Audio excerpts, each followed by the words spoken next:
Did y'all know that Kishimoto was originally going to kill off Choji, Neji, and Lee in the Sasuke retrieval arc? Would that improve Naruto for you? Nah, I wouldn't have liked that. Are you serious? No. Coming from the guy who wants the most deaths in any situation? It's not, one, we was getting deaths in Naruto. I didn't have an issue with Naruto's deaths. And two, I think in the situation they were in, it wouldn't do anything positively for the story. It would just make Naruto feel worse about not bringing Sasuke back. Plus, the fights that they had were fire to me. This is a very good question because Neji and Lee are also part of the squad that Tenten is on. I never wanted Neji to pass away. I felt like it did a huge disservice to Naruto's story because the Hyuga clan, it was basically institutional slavery. And they had these differing of clans within the Hyuga, which some were servants to the royals, I guess, of the Hyuga. And Neji's whole story was to break that cycle. I think Neji has always had more story to tell than somebody like Choji or somebody like Lee. Now, if we wanted to go, okay, which one has to pass away? Unfortunately, it would have to be Lee. The hard work, dedication, the resolve. He had so much hype behind him that even Sasuke and Lee, when they met up, Sasuke was even thinking like, yo, can I beat this dude?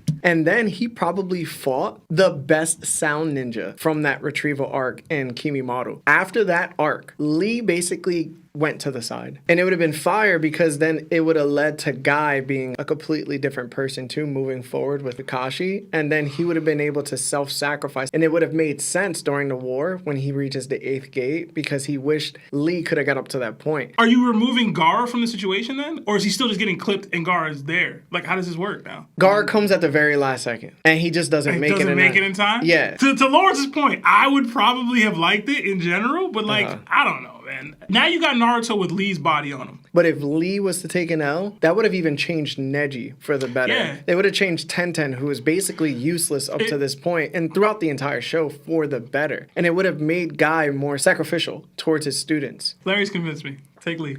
I'm with it now. Now I'm here. So why not pick Choji? What does Choji actually serve? His clan doesn't really matter. He is part of the Shika Cho. Choji has to participate in the Kakuzu Hidan fight. He's essential to that fight in Shippuden. We need the so he needs to be alive. Death to impact Choji too. Exactly. So it's like you need Choji for that. You technically need Neji for later. Yeah. Like you need that. Shikamaru would never beat Hidan and Kakuzu if Choji's not there. So the correct answer has to be Lee. It's Lee, bro.